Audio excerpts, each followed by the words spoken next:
The sugar cravings don't go away. They go to sleep. So time goes by, and now you've transferred. You're now out of control with fats. And you might be trying to stick to your carnivore food plan all week and then binge on the weekends. And so you're already in that state where you can see that the fat addiction has kind of reared its head. And then the sugar addiction reasserts itself. Hey guys, thank you so much for supporting us and watching our videos. If you'd like to support us some more and get some of our merchandise like this awesome apron, be sure to check out our website at thecarnivorerevolution.com. Hey everybody, welcome to the Carnivore Revolution. I'm Serena, and today I am honored to have my special guest, Dr. Joan Ifland, with me. She's an author, a doctor, and a food addiction specialist. And I have been looking forward to this one for a long time because I myself struggled with food addiction, binge eating, sugar addiction. And I know a lot of my followers struggle with that. And so I just wanted to say thank you so much for taking the time. Oh, I'm just delighted to be here. Knowing about cravings and where they came from and how to get rid of them could be the difference between a great life and a life of struggle. That's really true. And at 48 years old, when I started Carnivore, I really believed it saved my life. And I don't think it has to be carnivore for everybody, but I do think there is a path for everyone. And so hopefully this will kind of open people's eyes and let them see how they can fix what is wrong. So let's start with your story. How did you become the specialist that you are? Because I just think it's amazing. Well, I grew up in a violent processed food using household. I was born in 1951, and even in the 1950s, there was plenty of processed foods that could just destroy the environment in a household. My parents were volatile, and they were sometimes violent, and they had no patience and no ability to connect with us children. And today, I know that that's the result of processed foods, that processed foods just numb us out. And one of the casualties then is our ability to connect with other people in general. We're too numb to be able to listen carefully and think of creative things to do for other people, which is all part of having a great relationship. Even the ability to pay attention to another person is often lost when we're eating processed foods because of the way it affects the front lobe. So fast forward, I'm now 44. I have my own two children. I'm yelling at them. I'm raging at them, and I don't want to be. I just did therapy, and I did women's groups, and I did 12-step groups. I wanted that to stop so badly. Critical things would come out of my mouth, and I would just hate myself for it. So there I am, January 1990, and I'm going to get off sugars and flours to lose weight. And all these other things happened. I did lose weight, but I also lost a lifelong sinus infection and headaches and asthma and fatigue and brain fog and cravings and bloating and allergies. But I got hooked on this field, I think of the exact date, it was January 18th, 1996, when I realized I had stopped yelling and I had stopped raging. And I was so much nicer. Today, I know exactly how processed foods do that to people, make them irritable, make them rageful, make them do things that they regret. It's just like any recreational drug. So I adopted this as a career. I wrote a popular book, which I don't recommend. It's not science-based, and it has not stood the test of time. But I got my PhD in addictive nutrition at a school for new fields. And I think my biggest accomplishment was writing the textbook for the field. A textbook company asked me to do that. And I spent 3 years full time. Like I'm still a workaholic. I have a problem with that. And the textbook has 2,000 citations. It's built on 2,000 studies. I wrote about 70% of the other people wrote the other 30%, but about 2,000 studies. And it's like a 2,000 piece jigsaw puzzle.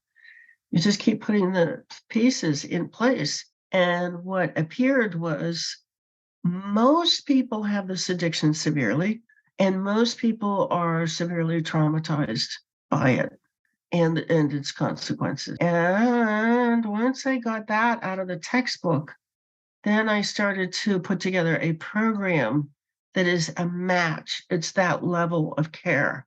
We've been bombarded. There are many addictive substances. All four of the major addictive pathways in the brain are now hyperactivated, which means our cravings dominate our brain. And but now we have a program.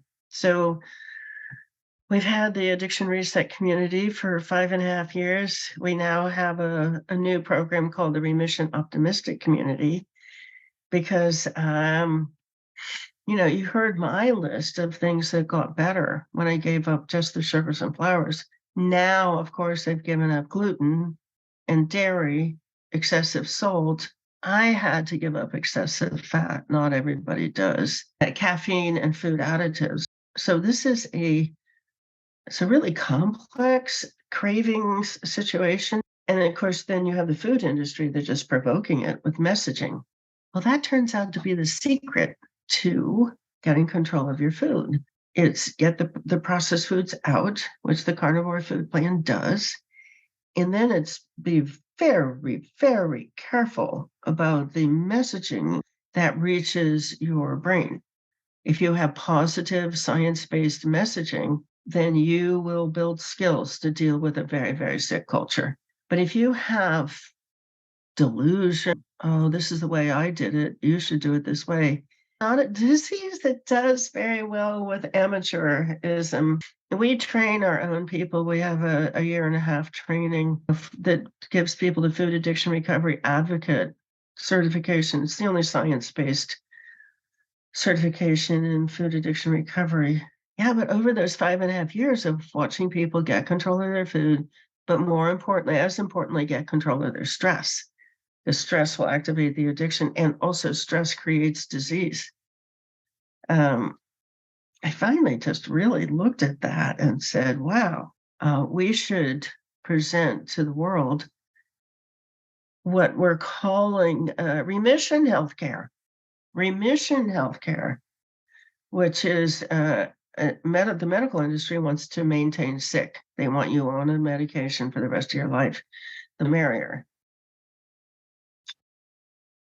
We have seen over these 5.5 years now, we've had the remission optimistic community, the ROC, for about 5 months, and we're seeing things go into remission that are not supposed to go into remission. So, I mean, that's my new passion, is relieving people of this idea that there's nothing they can do about diabetes, heart disease, gut disease, liver disease, mental, depression, irritability, anxiety, shame, attention deficit, learning difficulty.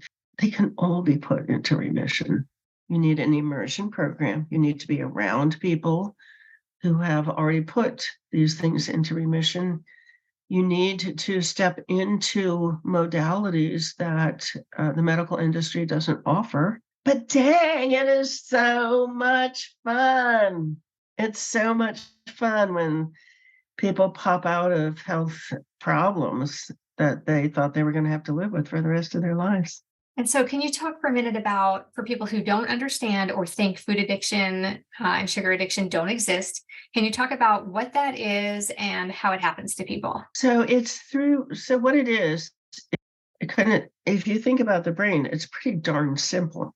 There are reward brain cells, and they create the sensation of pleasure. So it's dopamine and serotonin and cannabinoid and opioid.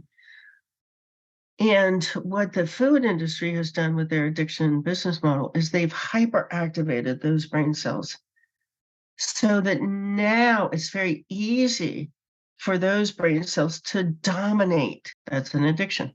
When your pleasure centers are dominating your thinking, because they've been literally trained to release floods of cravings that are stronger than the frontal lobe. That's all it is. It's not mysterious. There's no moral piece to it. It's just something. Well, the moral is that the food industry brought the addiction business model from the tobacco industry in the mid 1980s. And it's a very particular business model. I have a Stanford MBA from way back, and I've published on this business model. It's a lot of it's the 5 A's. This is an answer to your question of how do people get this. They get this from living in a culture where the processed food industry is allowed to bombard you with craving stimulation and hide addictive substances in great quantity in your food. So its availability, the stuff is everywhere, and it's heavily advertised, and it's very affordable, and it starts at a very young age, and then it has hidden elevated levels of sugar, fat, salt in the food. And that is how you get processed food addiction. We've had this business model in place since the mid 1980s when the tobacco industry bought Kraft, Nabisco, and General Foods in 3 short years, 1985 to 1988. And that's where this all starts. You can see the obesity rates start there, the diabetes rates. It all starts with the tobacco industry applying. It's a cravings business model. So this is as opposed to a value business model. When I buy a car, I am getting value.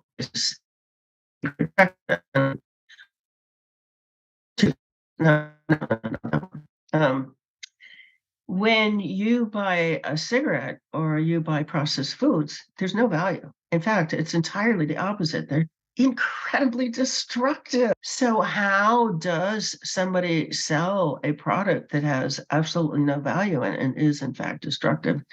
You create a tremendous amount of delusion. So you see like Humphrey Bogart and Lauren Bacall flirting and smoking. Oh, so that's a delusion. Cigarettes are sexy. They're disgusting. They're repulsive. The last person you want to kiss is somebody that's smoking.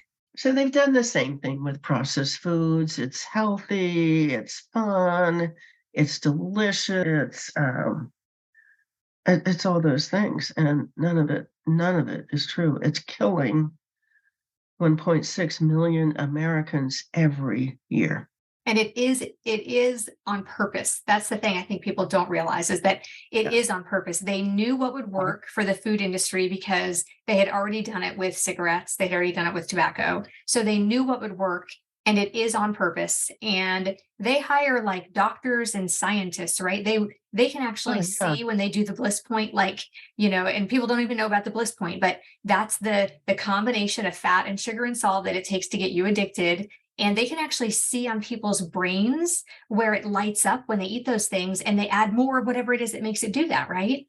Or they combine it. Yeah, yes. So everything you just said is absolutely true. We know who did it. It was a consultant named Howard Moskowitz, Harvard trained, PhD in psychology of experimental marketing or something.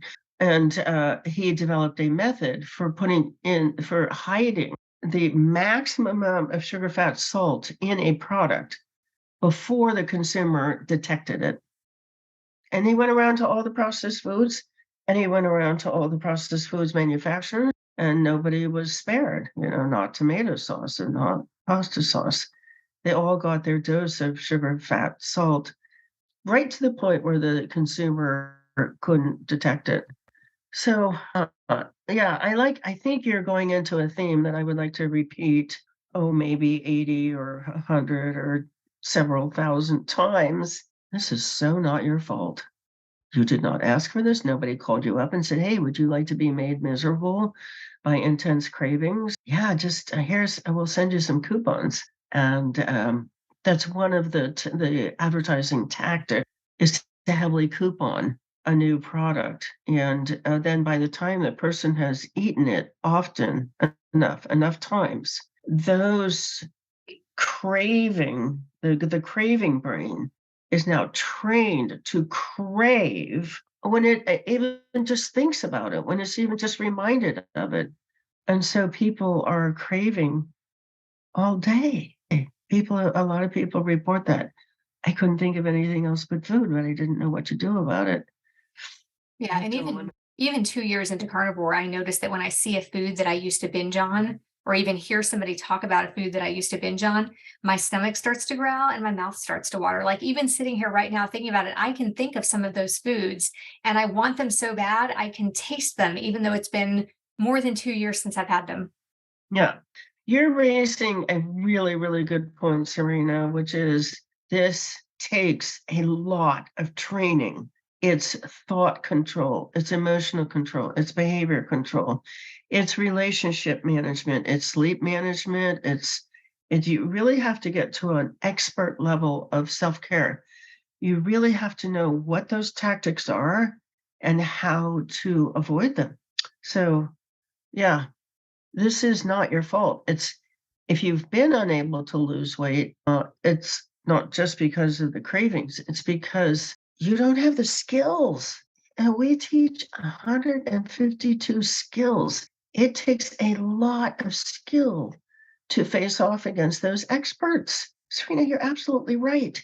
I took I tried to take a neurology class at a university level, a PhD level. I couldn't pass the quizzes, but I met a lot of uh, neurologists, a lot of professors, and that's what they really loved. They loved being hired by corporations to structure manipulations of the brain to get people to buy stuff. It's really, really, really crazy. So now many people know things like tobacco, drugs, cocaine, things like that, alcohol, all of those things are addictive. Can you list some other things that are addictive that most people are going to completely say they are not addictive?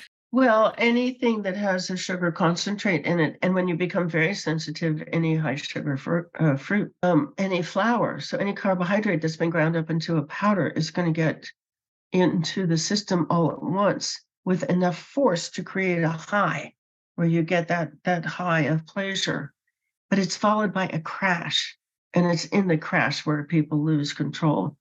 If you are binging, it's because stressors and availability and et cetera are building up in your day. And it takes a lot of skill to recognize a trigger, recognize a cue. They're called cues, but they're reminders, it's stimulation. To be able to recognize that and not let your brain, excuse me, it takes a lot of skill to recognize a trigger or cue, reminder, stimulation, and you can train your brain not to crave.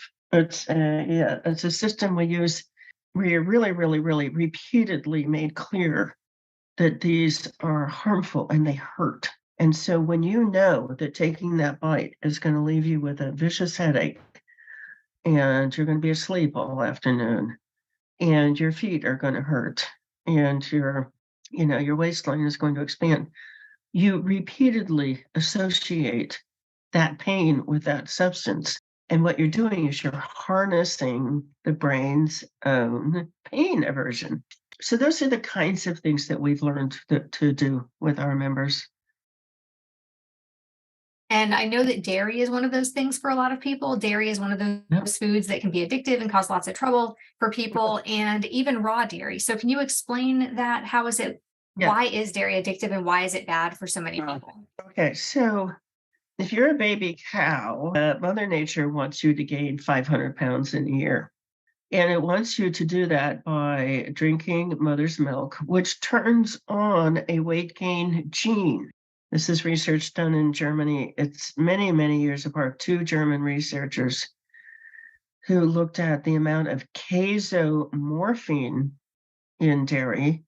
Casomorphine activates the same pathway as morphine.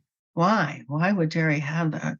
It's because Mother Nature wants that baby cow to go to sleep, feed and go to sleep. So when you concentrate, so right out of the cow, right out of the organic cow, there's enough casomorphine in raw milk to put a 100-pound calf to sleep.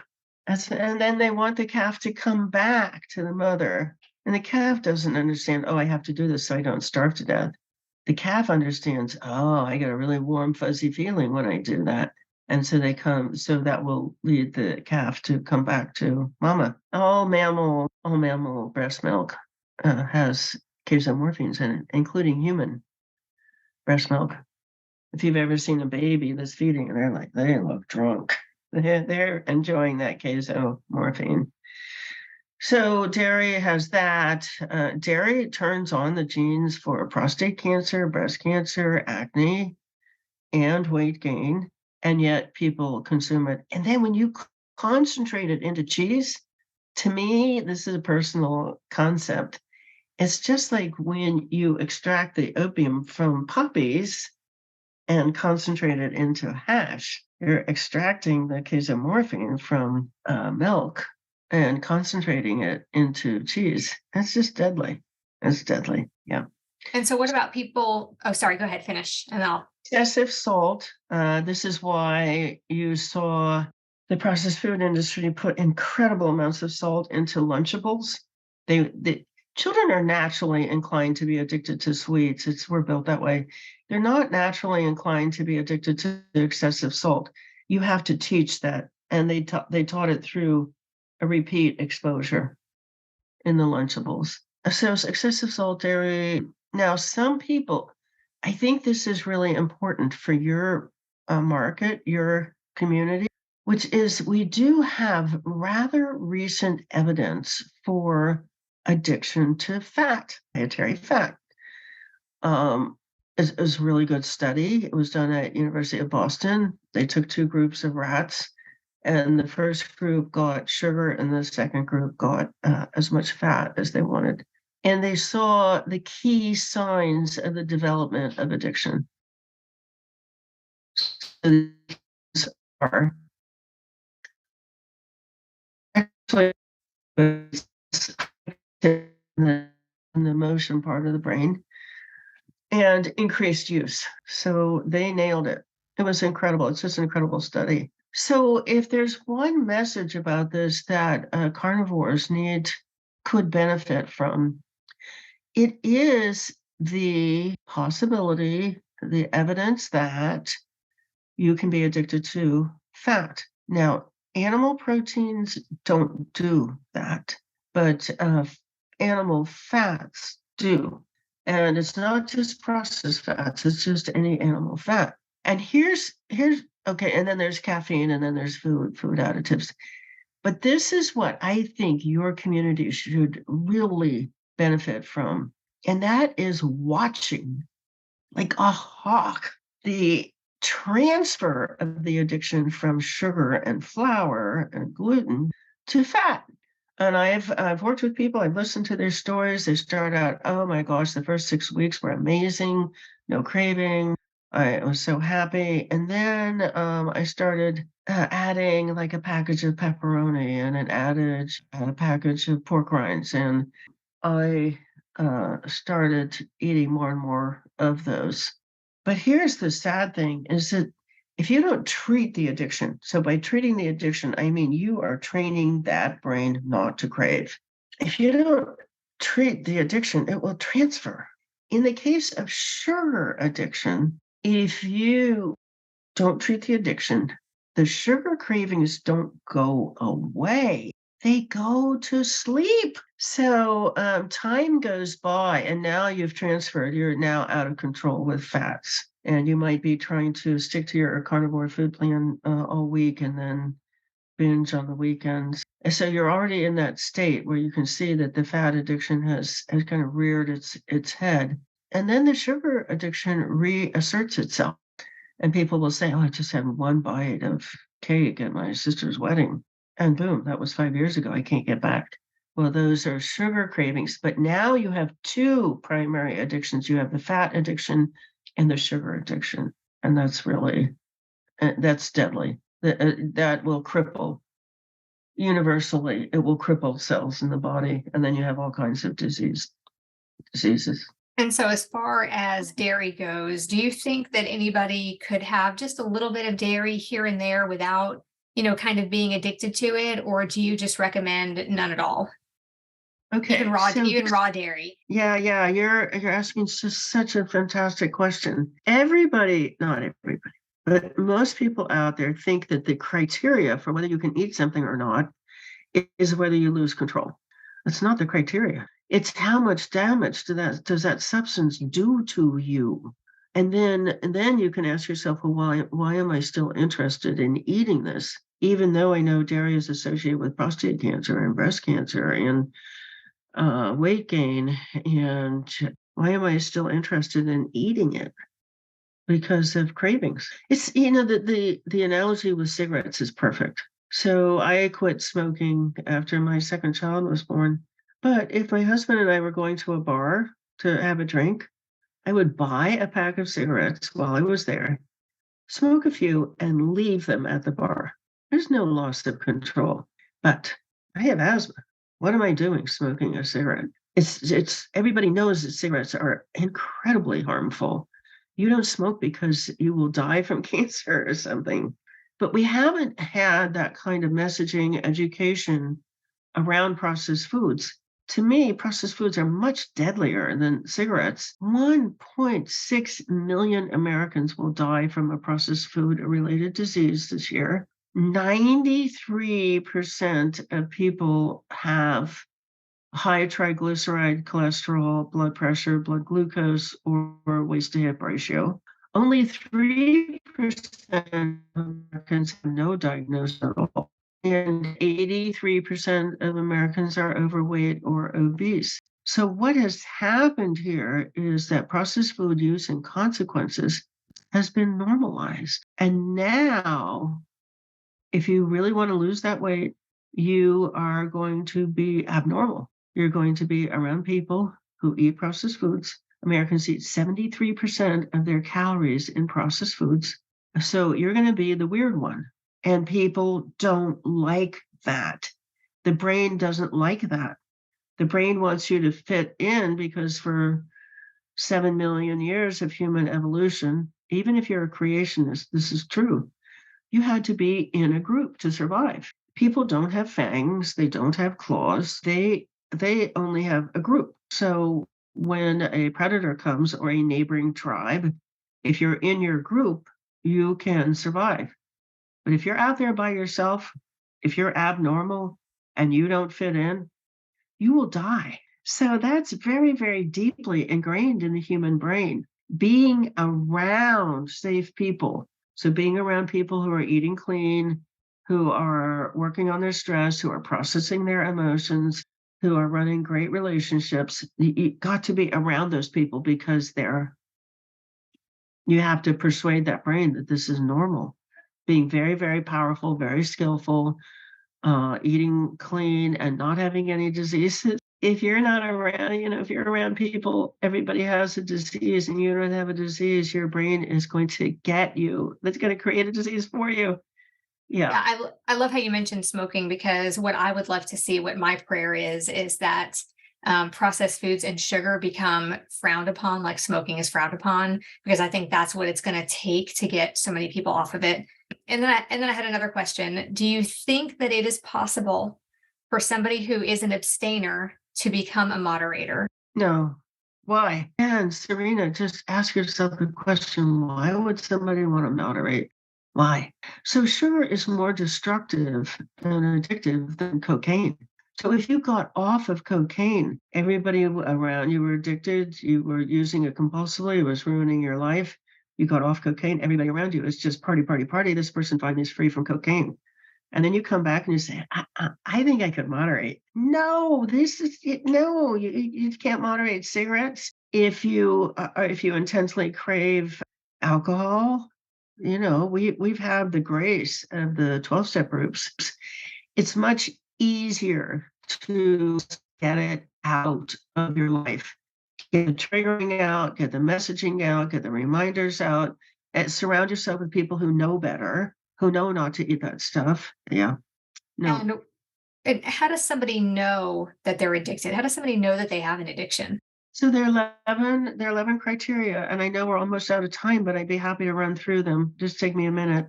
Yeah, no, absolutely. I'll cut out what you just said. You just go on, just answer the question. Okay. And if it's a little over 30 minutes, I don't care. It's fine. I just don't like to go. Sometimes we go an hour and I'm like, this is way too long, but this is great.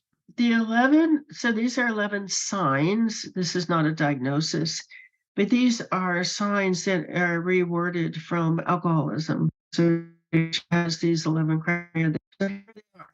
Wait, your signal went out. Hang on, give it like 5 seconds. It's happened a few times. Let it catch up and then start that list over again. Sorry. I didn't want to let that go. There have been a couple of times, and it has been at a point where I didn't feel like it was imperative to stop you. But this one's important. I want people to hear all 11. Okay, I think it's caught up now. So there are 11 signs of this intense craving and loss of control. Remember that the processed food industry deliberately used in its business practices to create these intense cravings. So it's unintended use is number one. And that just means you have a plan not to eat processed foods and then you eat them. I think everybody's got that. Number two is failure to cut back. And we see that in the research. You lose the weight and then it comes back. Virtually 100% of people regain the weight. So virtually 100% of people have failed to cut back. The third one is time spent. And it's not just, going from fast food place to fast food place. It's also the time you spend thinking about it, the time you spend too kind of tired or fogged out to do anything else, the time you spend planning to get something. Number four is cravings. Cravings are not normal. Everybody has them. They're common, but they are not normal. It's the sign that your brain is overactive in the pleasure centers. And then there's relationship problems because you're too irritable. I mean, these foods really hyperactivate the stress pathways as well. So you're irritable and tired and you're not able to connect. You have relationship problems. You've cut back on your social activities because you would rather go home and eat, or you think people don't want to see you. You're starting to kind of isolate. And you're giving up social activities. You're not able to fulfill roles is really what that one is. You want to go to school and finish a degree, but every time you sit down, all you can think about is food and you can't finish the degree. Or you think you should be able to get a promotion, but you're too depressed from processed foods to put yourself out there. And then there's hazardous use. So people think, just picture yourself going down the highway. You've just pulled out of a fast food place. You're driving with your elbow while you're putting the food in your mouth. Then there is a withdrawal syndrome. It's headache, it's irritability, it's lethargy, it's intensified cravings.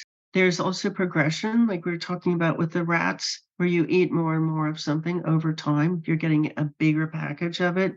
You're getting it more often. And then there's the very last one is use in spite of knowledge of consequences. So your doctor has told you 93% of people have a metabolic disorder, which is diabetes, high blood pressure, high cholesterol, high triglycerides, or high waist to hip ratio. 93% of Americans are using in spite of knowledge of consequences. So I estimate that over 80% of Americans have a severe addiction because it's 6. If you have 6 out of those 11, that meets the criteria for severe. And here we are. There's never been a situation like this in the history of humans, and especially the focusing on children. When tobacco moved, they adapted the Marlboro Country Store, which is a cravings business model. You just reward people for using the substance, and then you surround them with associated memories of the substance. They took that, and it's clear in the tobacco internal documents that they adapted that to the wacky warehouse for Kool-Aid for children. It was an addiction business model, and it worked devastatingly well. Yeah, and you see people at the grocery store. This is one of the things that bothers me the most is we see people at the grocery store and it's clear that they're trying. They have filled their carts with lots of fruits and vegetables, very lean meats, like almost no fat at all because they're trying to avoid fat, and lots of sugar-free things like sugar-free cakes and muffins or fat-free this and fat-free that, fat-free dressings. And you can tell that they're trying because everything in their cart is diet foods, right? But it's not working. And these are women who are 25, 30 years old and can barely pick over and pick up their children because they're either so overweight or so sick.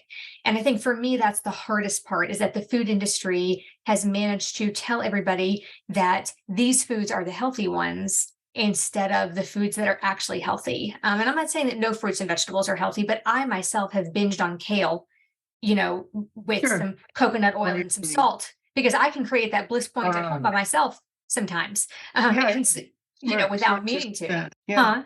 that's very smart to see that. Yeah. And so when you see these people and you see that they're really trying, you know that they just don't understand. And I didn't understand at 48 years old. I didn't understand. I was following like a Weight Watchers plan, which really encourages the use of lots of sugar-free things, lots of things that really still kept me addicted to all of those things. And I just think that's so important for people to know that you can stay addicted even while not having those things if you use replacements for those things. Yeah, if it's processed, it's concentrated in a way to hyperactivate the pleasure and then follow it by a crash. The analogy here is to low tar cigarettes. Oh, low tar cigarettes are better. Oh, sugar-free cakes are better. Keto cakes are better. No, they're not. No, they're not. Not at all. Yeah. Yeah. So if you had one piece of advice for somebody who is looking for help and really struggling, what would that be? I am going to encourage you all to go to processedfoodaddiction.com and take the self quiz. It is those 11 criteria. This is a gift to yourself to show yourself what the problem actually is. Go to processedfoodaddiction.com and take the self quiz. If you want to give us your email address, you'll be invited to a free workshop and we will go on the trip.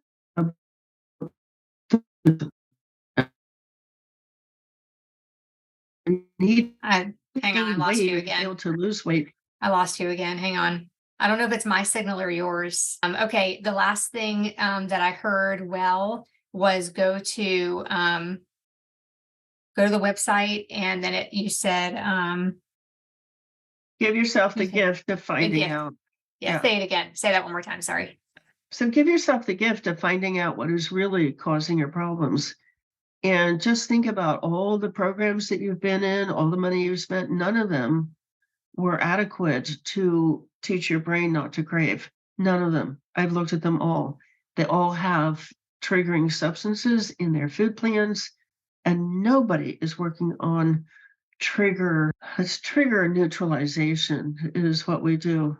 So just don't blame yourself for getting the cravings. Don't blame yourself for getting the weight gain. Don't blame yourself for failing to lose it. Nobody else has either.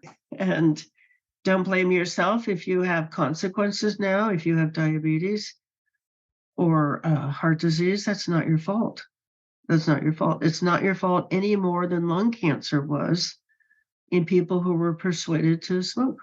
And it's not your fault, but it is your responsibility to do something about it once you know you have a problem, right? If you can find a good program, I'm going to say, I think that our program is a really good program. It's not expensive, but you get enough positive, accurate, science-based messaging. You get, we broadcast 15 hours a day, support groups, education groups.